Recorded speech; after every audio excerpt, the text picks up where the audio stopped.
today. A very interesting daf today.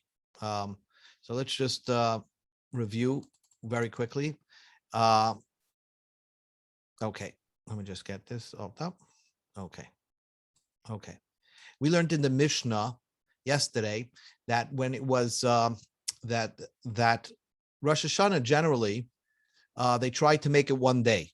So when it came to the 29th day of Elul, so on the 30th day of Elul, they celebrated Rosh Hashana as if it's the first day of Tishrei, assuming that Adam will come and say on the 30th day, we saw the new moon, and they established that the 30th day would be the first day of Tishrei, one day Rosh Hashana.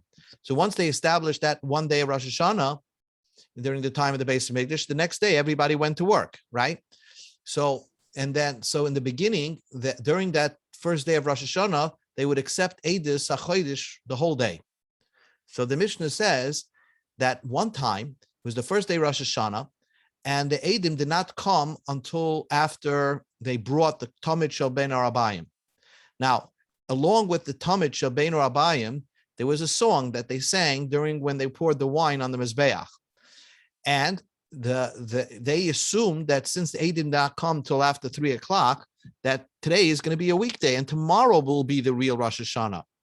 So the Levium messed up in the shir. In other words, they didn't sing the right song during the Tamid Shel Ben Rabbaim.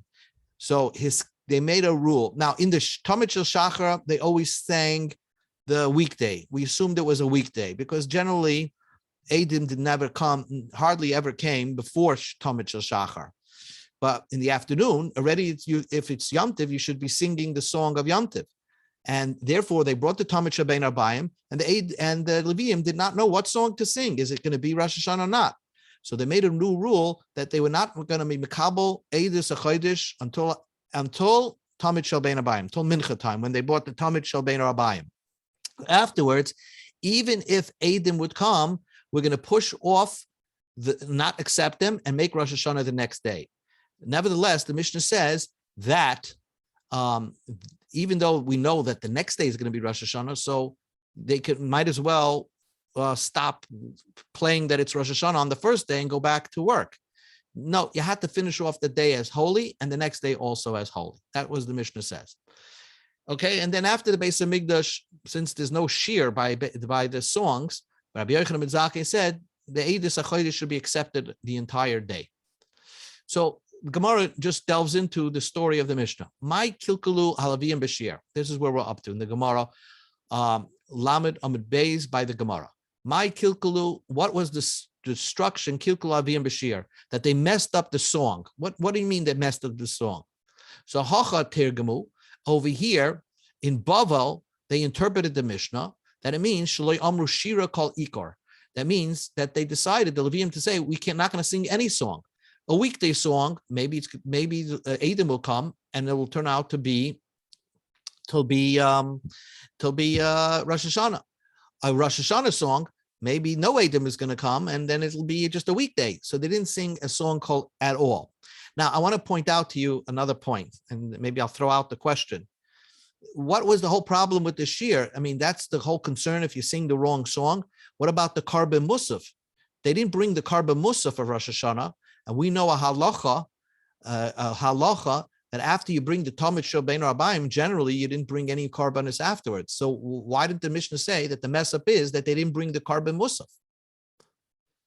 So the answer is that you should know that it's only if there's no other choice. If there's no other choice, certainly you should do all the karbanis before the Tamid Shel Ben Arbayim. But in this case, they were permitted to bring. If Eidim would have came and we would establish that it's Rosh Hashanah, even if they brought the Karban Tamid Shel Ben Arbayim, they would bring the Karban Musaf. So the whole destruction over here is that the Levium did not sing a song by the Tamid Shel Ben Arbayim. That's what the Mishnah says. That's what Bavel said. Rab Zera Amar she'amru shira shachoil im Tamid Shel Ben Arbayim. Rab Zera said no. They said the song of the weekday with the Tamid Shel Ben Arbayim. They sang the wrong song. They were supposed to sing Rosh Hashanah song because the Eidim came after the Tamid Shel Ben Arbayim. So they sang the wrong song by the Tamid Shel Ben Arbayim.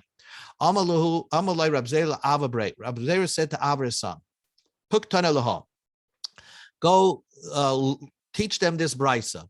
and you'll see this brisa.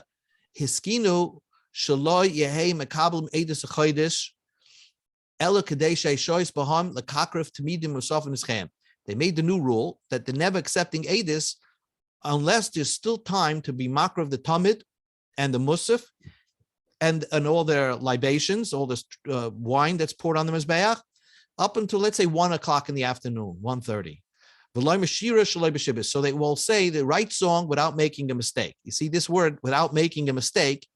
If you would say Amr Shira de B'choil, that they used to sing the weekday song, so Hainu de Shibush. That's why it's called a mistake.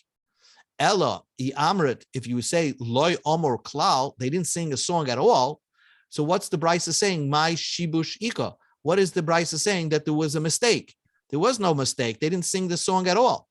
So the Gemara says that's precisely it. Kiven de Loy Omor Klal, since they didn't sing a song at all, Ein Lecha Shibush Gadol Mizeh. There's no greater song, there's no greater mistake and mess up than that.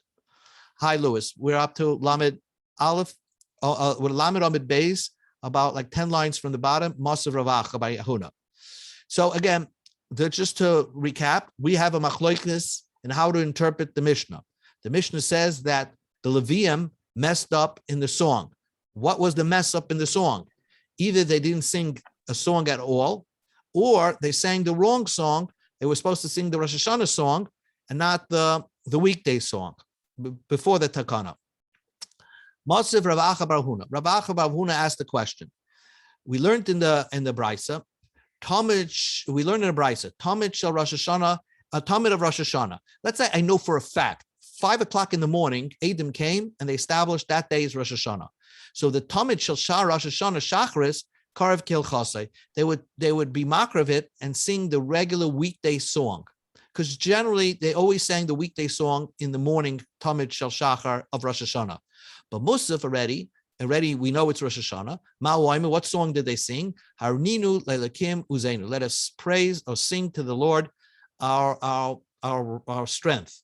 Hariu le'lekei Yaakov. Let's sound a trua to the God of Yaakov. So that is, by the way, the Tehillim that we say for the Thursday Yom. But Mincha Ma'oime and Mincha Rosh Hashanah. What did they sing by the Talmud Shel Bein Arbayim? Koil Hashem Yochel b'Midbar. By the way, the Levim, there was a whole orchestra singing these songs. Now, that's what the Mishnah says. Let's say they knew Rosh Hashanah. Again, the Adam came 5 in the morning. They established today is Rosh Hashanah. So now, by the Talmud Shachar, normally on a Thursday, you sing that Tehillim, Harninu le'lekim uzeinu. So what did they do when Rosh Hashanah came out on Thursday? Shashira shaloi harninu le'lekim uzeinu. So loy hoya omer b'shachar haninu. They did not sing that perek from the beginning, because they're going to repeat that same perek from in Musaf time. If they shechayzav a koifel as a perek, they're going to sing it again by Musaf time. Elomahu, what did you sing what did you say in the morning? Hasi roisi misevel shuchme. You stayed only part of you didn't sing that beginning of the kapitel. You said from the middle of the kapitel where it says he unloaded God unloaded the burden on his shoulder, which Yosef became free. And Rosh Hashanah Yosef came out free. So in order not to repeat the same song that you sang in the morning, it's almost like if the Chazan on Chodoidi uses the same song from the beginning to the end. So they didn't like to sing the same song, so they mixed it up a little bit. Now the Brisa says V'imbo Adam Acha Tamid Shel Shachar. If the Adam came after Tamid Shel Shachar and it's a Thursday, so already they said Oima Harninu. They said Harninu in the morning. They said Harinu again by Musaf time.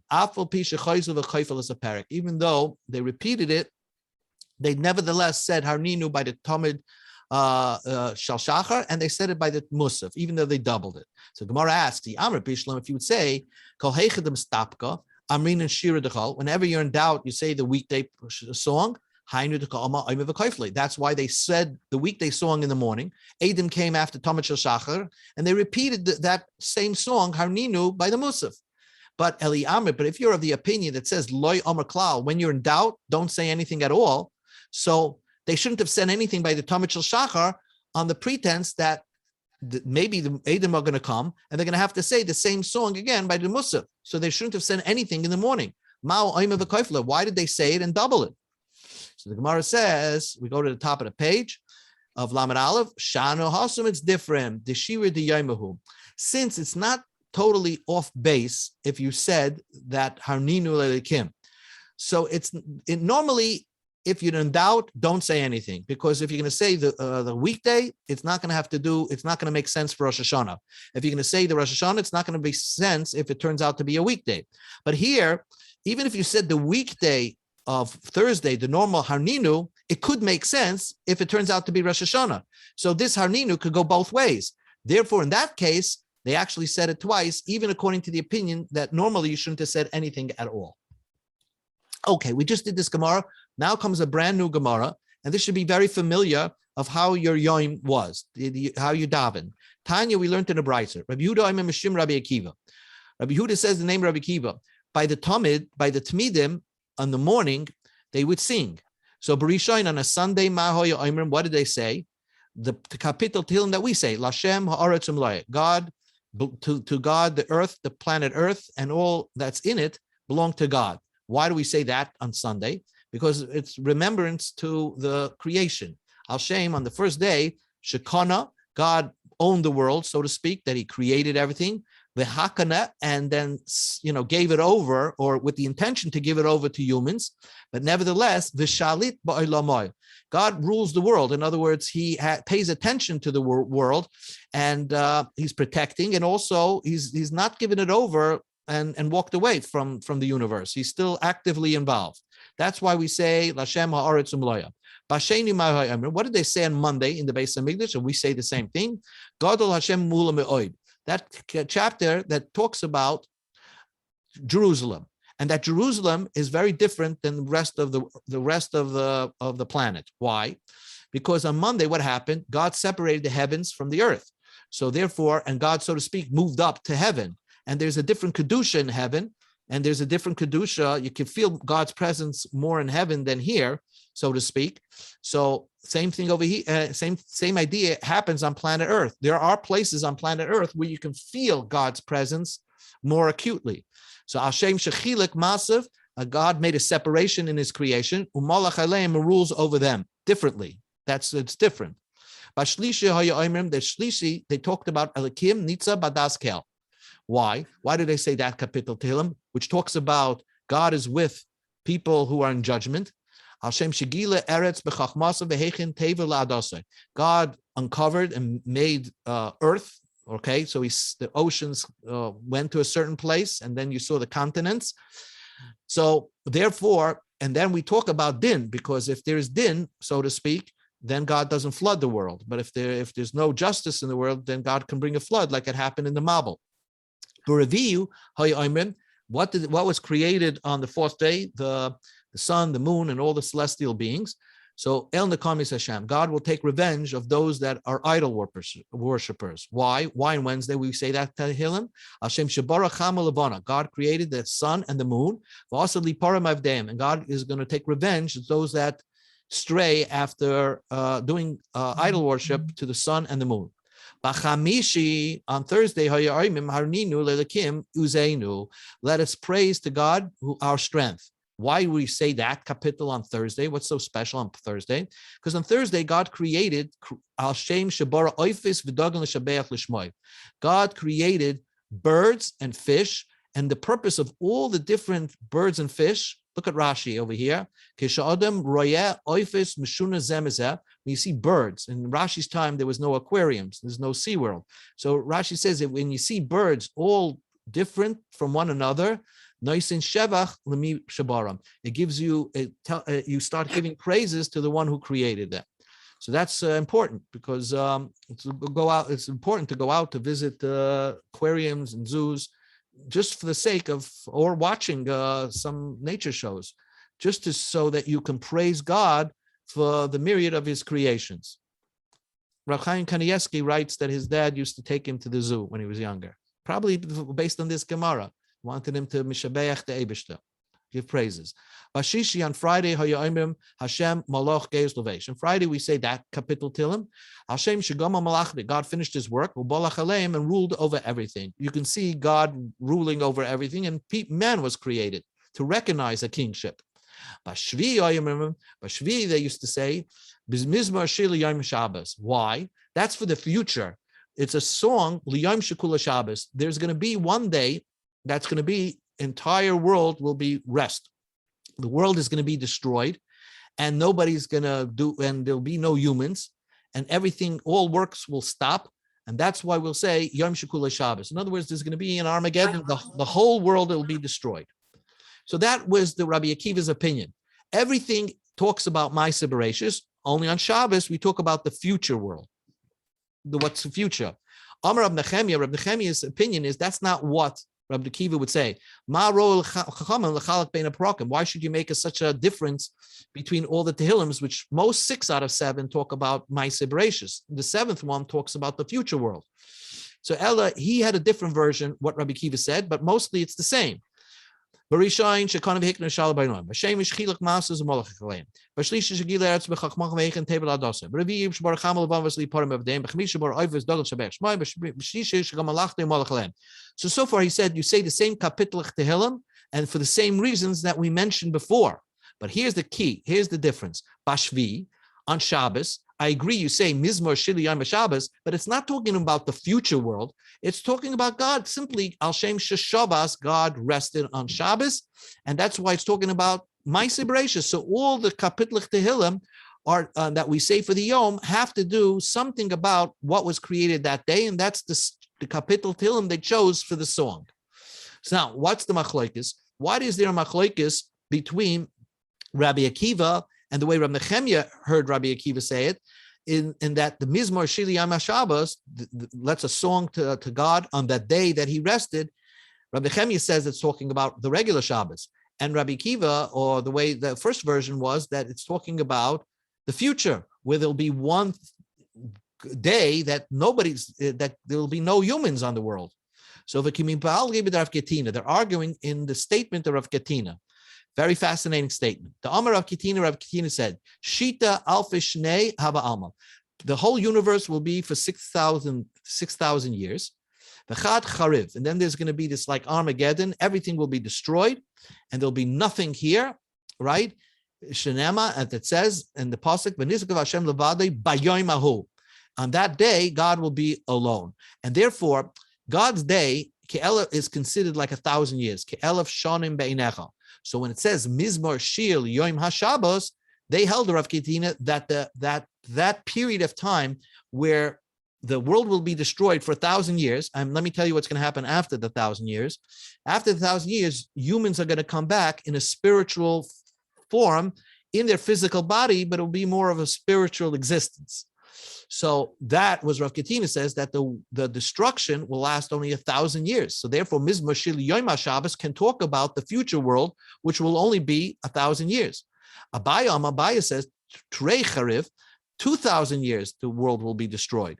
Shenema Yichayenu Miyamayim will come alive after 2 years, 2 days of being abstention. So it seems that after two days, which is considered like a day, is considered like 1,000 years.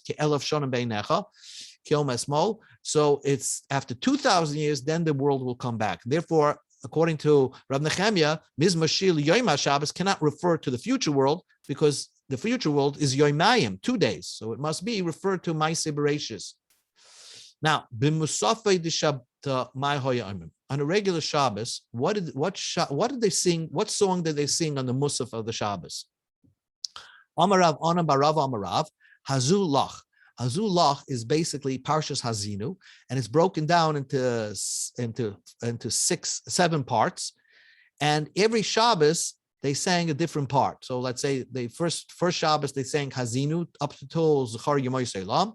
And then from the second Shabbos, they sang Zechariah Moisalam, Tol Yakasei, Abba Moisei Aretz, and so on and so forth. If you look in Parshas Hazinu, the way it's broken up in the Chumash, that's the way they sang it. For every 7 weeks, they sang a different part of Parshas Hazinu. And that's they sang special Parshas Hazinu. And that's why the way you see it, they divided it up in the Beis Hamikdash So also in the shul, when you learn Parshas Azinu and you open up the book, the Risha and the Sheni, the Shlishi and Shavi is also broken up into 7 parts. Those 7 parts are specifically for Parshas Hazinu, and therefore that they followed that pattern in singing the songs on the various different weeks on Musaf and Shabbos. Now up to Mincha on Shabbos. What on Shabbos? What did they do on Mincha? Because in a regular weekday they probably repeated the same yom that they sang in the morning. But Mincha the Shabbat, what on Mincha and Shabbos, what did they sing? So there they sang the Shira. Amar Rabbi Yochanan, Oz Yashir. They sang part of Oz Yashir. And then the next Shabbos, they would think Micha Moicha. And then the third Shabbos, they would sing the other Oz Yashir in the Chumash, which is Oz Yashir Alu Be'er Enula. That was a different type of Shira that's read on in the Chumash that has to do with when the Jews sang Shira in the Midbar concerning the mountains getting collapsing, and they saw that they were saved from the Canaanim. But anyway, they sang 3 different shiras that are written in the Chumash. Ibaylahu, the Gemara asked, I told you they sang it in different weeks, but I telling you the end. Ibaylahu, did they sing all this shira and all the hazinu in one Shabbos? Or did they sing a different part every Shabbos? Tashma, come in here. The Tanya we learned in the Brisa, Amar Rabbi Yosef, until you went through the whole Parshas Hazinu, Shniya Chazer Shtayim, the Shira, the pattern of the Shira went through 2 cycles. So because here there's only 3 patterns, Oz Yashir, Micha Moicha, Oz Yashir. So after 3 weeks, you started again, Oz Yashir, Micha Moicha, Oz Yashir. And Hazinu, you had to go through 7 weeks before you restarted again. So Shema Mina, from here's a proof, Kol Shabbos of Shabbat or Mechad. Every Shabbos they sang one part of the Hazinu, one part of the Shira. Shema Mina, that's the proof. Do Gemara. Amar Rav Yehuda bar Idi, Amar Rabbi Yochanan. Now, we talked about that, we mentioned in the Mishnah that, if we remember, that the Sanhedrin was actually moved around after the destruction of the Beis Hamikdash. Even prior to the destruction of the Beis Hamikdash, the Sanhedrin, the main Supreme Court, moved from the Beis Hamikdash, the Lishas Gazes, to Jerusalem, and then it went to Yavne, and we'll see. So the Gemara says like this. Rabbi Yochanan said a similar idea. During the first Beis Hamikdash, God, so to speak, left his presence. In other words, his presence left the first Beis Hamikdash in 10 steps. 10 travels, the Shechina traveled to get out of the first Beis Hamikdash and go back up to heaven, so to speak. Mikroi, we learned that from Sukkim. And then in the second Beis Hamikdash, the Sanhedrin also, throughout the history of the Jewish people, while we still had a Sanhedrin, they were located in 10 different spots in Israel. Migamar, that we know from tradition. Let's examine the first statement. First statement said, so the 10 travels that the Shechina went, it was from Sukkim. So let's look at the picture on my screen. Here, as you know, God's presence was on top of the Oren, right? But when God wanted to leave and he was angry at the Jewish people, so he moved from the Kapoiris, he was over here, so to speak, God. He moved to the base, I don't know why, but during the Beis Hamikdash of Shlomo, he built an extra kruv, an extra angel. So it moved from here to a kruv and to here. And then slowly God's presence moved out of the Beis Hamikdash. You'll see it. So first God was on the Kapoiris, and then he moved to the kruv, the back kruv over there, and from the kruv, from one kruv to another kruv, kruv lemifta. Then God exited the building to the front step. That means that you could sort of feel that God's presence was at that step. But if you go into the Heichel, you wouldn't see him there anymore, so to speak. Then he went to the Chatzir and Mechatzer Mizbeach. That Chatzir means between the Ulam and the Mizbeach, just in front of the Mizbeach Achitzin. Mizbeach Legag, and from the Mizbeach it went to the roof of the building. Then it went to the wall around the Beis Hamikdash. Then God's presence was not in the Beis Hamikdash anymore. It went to the city. And from the city, Meir Lahar. Then it went to Har Zeisim. So as it left the Beis Hamikdash and went into Jerusalem, God continued to get disgusted with the people and kept moving his presence, so to speak, and went to the Har Zeisim. And from Har Zeisim, Limidbar, went to the desert. So that's 10 locations. Midbar also Yashim Mukaima. And then from the midbar, from the desert, God said, I had enough. I'm going back up, and that's it. Shenema Elech Hashuv Al Mukaima. God said, I'm going back to my place. So we darshan these from Psukim. Mikaparis Lekruv, Mikruv Lekruv, Mikruv Lemiftim, Diksiv. How do you know God first presence was on top of the Kapairis? Because it says, fine. Then he went to the Kruv. Then another pasuk says he went to the front step. And from the Chotzer, God went to the Mizbeach. Mizbeach legag, the ksiv toiv l'shev al pinas agag. The gag lechoyim ksiv hine Hashem nitzav v'choyim esanach. Mechoyim le'ir ksiv koil Hashem le'ir yikra. Umeir from the city, God went to the Har Hazesim. The ksiv v'yal koil Hashem al toicha'ir v'yamed al har shemikedon le'ir umahal le'midbar. Ksiv toiv shev b'atz midbar.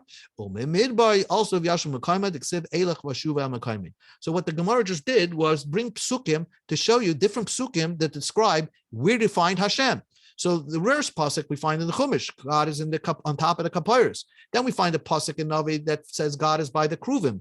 Then another pasuk says, he's God by the Chatzar, and another one is by the Mizbeach, etc., until we find him in the Midbar, and then God before the destruction of the temple says, I had enough, I'm going up. Amar Rabbi Yochanan. How long did God stay in the Midbar before he decided it's enough? For 6 months, you could have found God's presence in the desert. And God stayed there for 6 months, so to speak. Maybe the Jews will go to tshuva. It's an awesome place, the desert. And then the Jews didn't do tshuva. Omar said, sort of like let them, be distressed, so to speak. I'm so upset at them.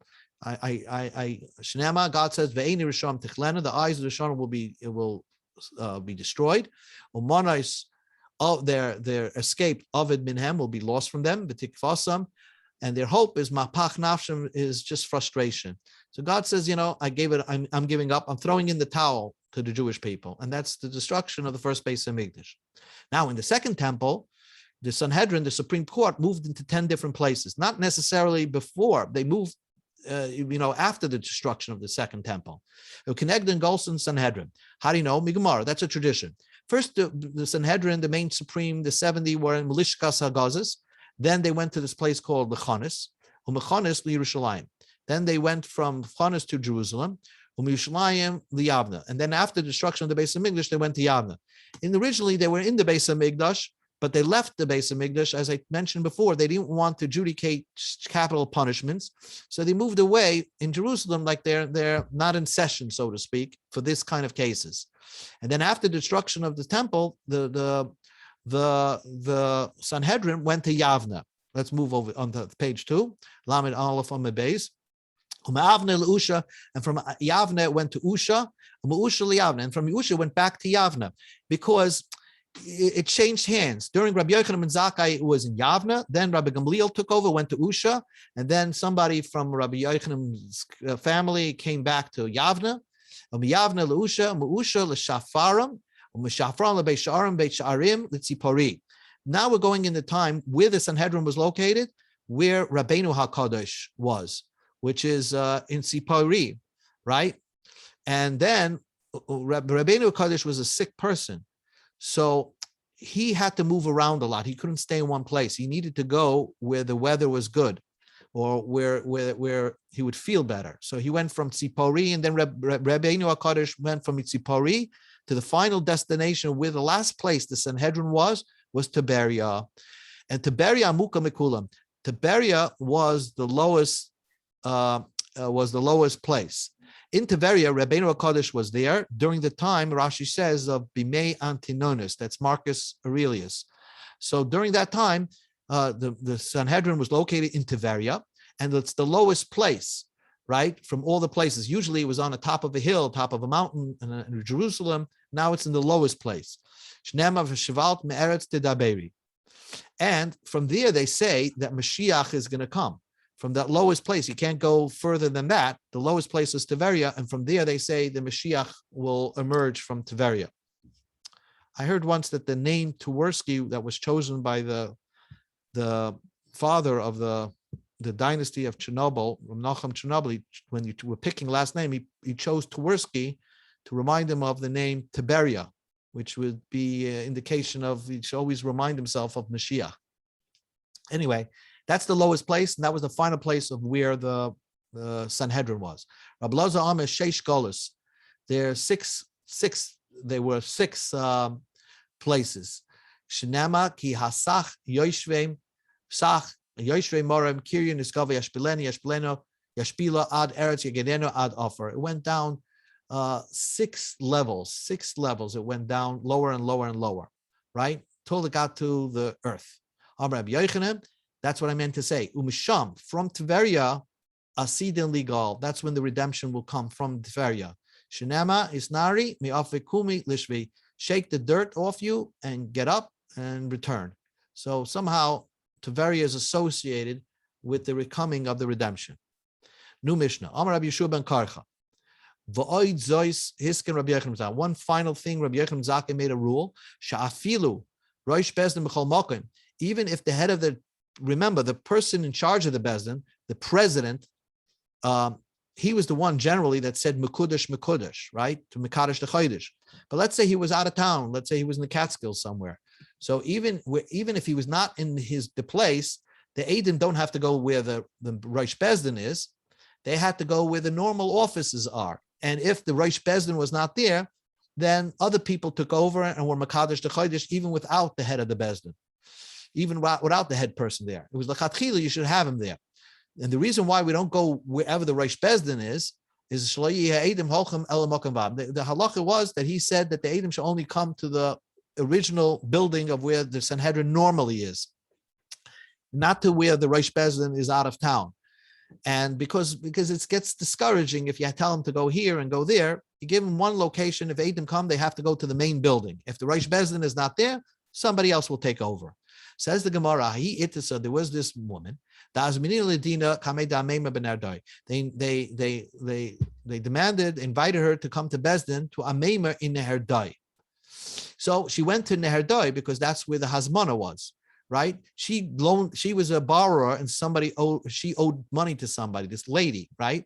So they were coming to a court case in Neherdai. But in the meantime, Azal Ameimer the Mechuza, for whatever reason, Ameimer was out of town and went to Mechuza. So really, she could have gone to Mechuza.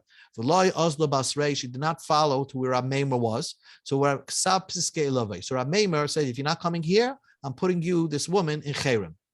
You have to come to me. I'm not in my normal place. I'm in Mechuza. You have to come to me.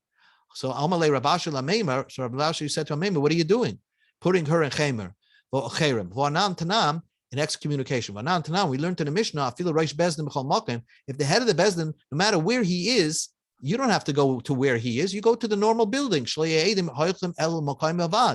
only go to the normal building, not to where he's temporarily staying. Malay. So Maimer explained to him. Our mission is talking about Hani Milil in Eidim's Chodesh. When it comes to a testimony for the new moon, then you make the Eidim only go to the main building to where the Sanhedrin is normally located. Because the Imkain, if you make them travel to have to find out to where the Rosh Bezdin is, they're never going to want to come because, it's unclear where to go. Nim says, you're going to call a stumbling block and nobody's going to want to be an aid anymore. But in our case, this woman owed money. So just because, and she's supposed to come to where I am, a Maimer, she went to the wrong place. She actually went to the right place where I normally am, but really she should find out where I am and come to where I am. That's what a Maimer said. Because Avahocha Eved Loivel Ishmalva, the Loiv is like a slave to the lender. And therefore you have to follow where the lender is taking you to a Dintira. And therefore she had to have come to answer the invitation to Bezdin to a Maimer, and she didn't. That's why she was put into Cherem. Tana Rabbanim, one final thing. Ein kahanim rashoin las b'sandalein leduchim. A kohen is not allowed to wear shoes when he goes up to duchim. V'zu echem etesh tekonish yisrael Rabbi Yochanan Zakhen. Rabbi Yochanan Zakhen made that rule because if a kohen was allowed to go up with shoes, it's a fascinating reason here. The reason why they don't go up with shoes is because if a shoelace, because imagine a kohen who's going to look down and to see a shoelace is off or broken, a shoe is broken, and he's not going to want to go up to duchen because he wants to fix it first. And then people are going to see in shul that they kahanim a duchen, and this guy is not going up to be a duchen. And then, but they're not going to say that, oh, he didn't go up because he's fixing his shoes. They're going to say he's a apostle. Something is wrong with his family, and they're going to make rumors about him. That he's a apostle person. Therefore, they made a whole rule that all kahanim are supposed to take off their shoes when they go up to the duchen, and this was instituted by Rabbi Yochanan Zakkai. And the total this is one of the 9 new rules that Rabbi Yochanan Zakkai came up with. He's known for 9 separate rules. Shish tahai pirka. We mentioned 6 in our parak of Mishnayos. V'chad the pirka kama, and 1 in the first parak of Rosh Hashana. So we have 7 in Rosh Hashana.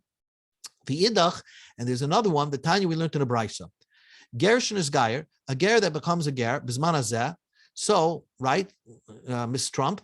You have to put away money to buy a bird. When the base of Mikdash is going to be built, you have to bring a carbon, because normally a ger has to do mila tvila and bring a carbon.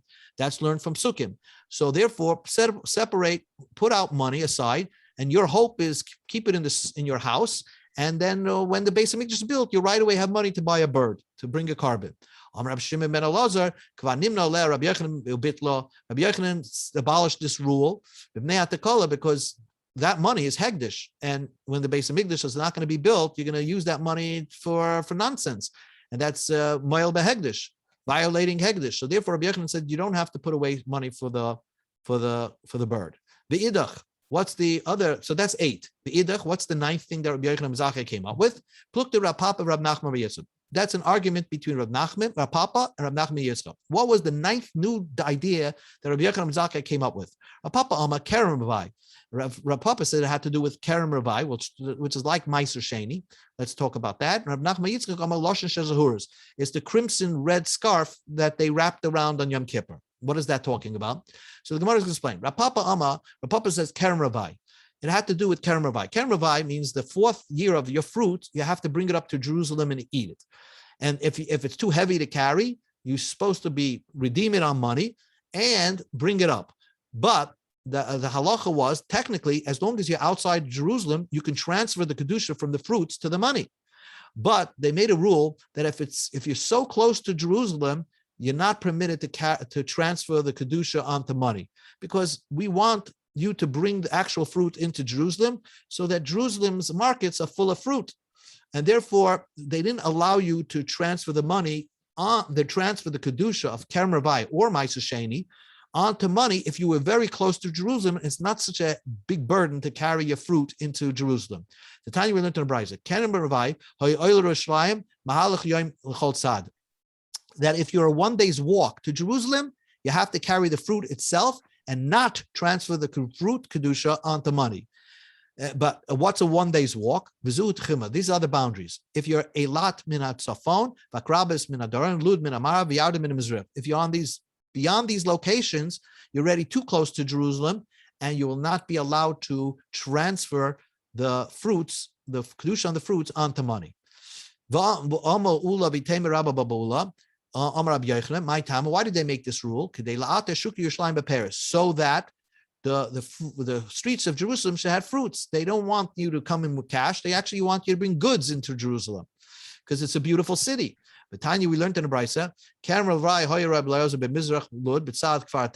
he had a tree. Rabbi Lezer had a tree in the east of Lud and Kfar Tavi. He wanted a mafkir taniyim because he knew that you were supposed to carry it up to Jerusalem.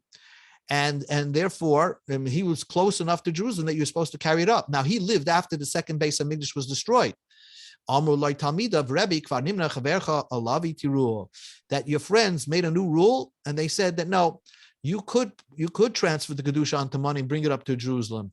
The reason is because Jerusalem is a destroyed place, so there's no din that you would have to bring the fruit directly into Jerusalem. You could actually transfer it onto money and bring it up to Jerusalem. There's no, that din was abolished.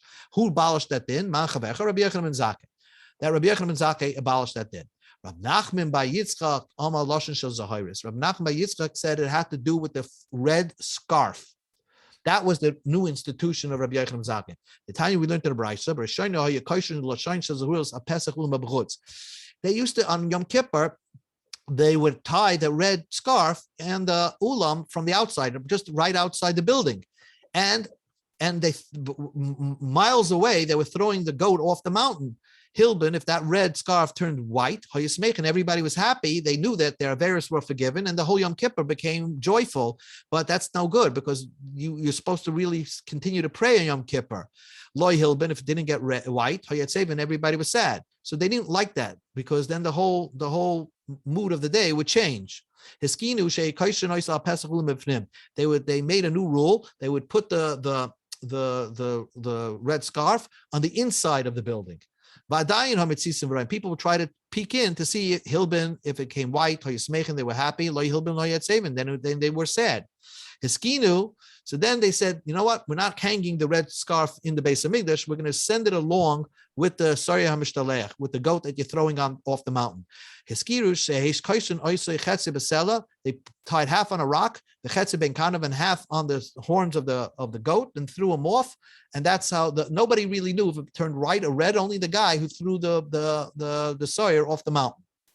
So this came up with who came up with this idea, according to the opinion of Rav Papa, Rav Nachman bar Yitzchak was Rabbi Yochanan ben Zakkai. So the Gemara finalizes and says, Rabbi Yochanan bar Yitzchak, my time Papa. Why did Rabbi Nachman bar Yitzchak say, like Rav Papa, that the new rule had to do with Kerem Avai? If it was Rabbi Yochanan ben Zakkai that came up with that rule, Chaver of the Rabbi Lezer Mihava, would they say to Rabbi Lezer, your friends made a new rule and said you don't have to bring the fruit, you can transfer it onto money? But Rabbi Lezer, Rabbi Hava, Rabbi Yochanan Zakkai was the rabbi of Rabbi Lezer, not his friend. So therefore, the one that came up with the rule could not have been Rabbi Yochanan Zakkai. The Idach and the other Mandiyama, and Rav Papa would tell you, Kiva, the Talmidim Hava, since they're students,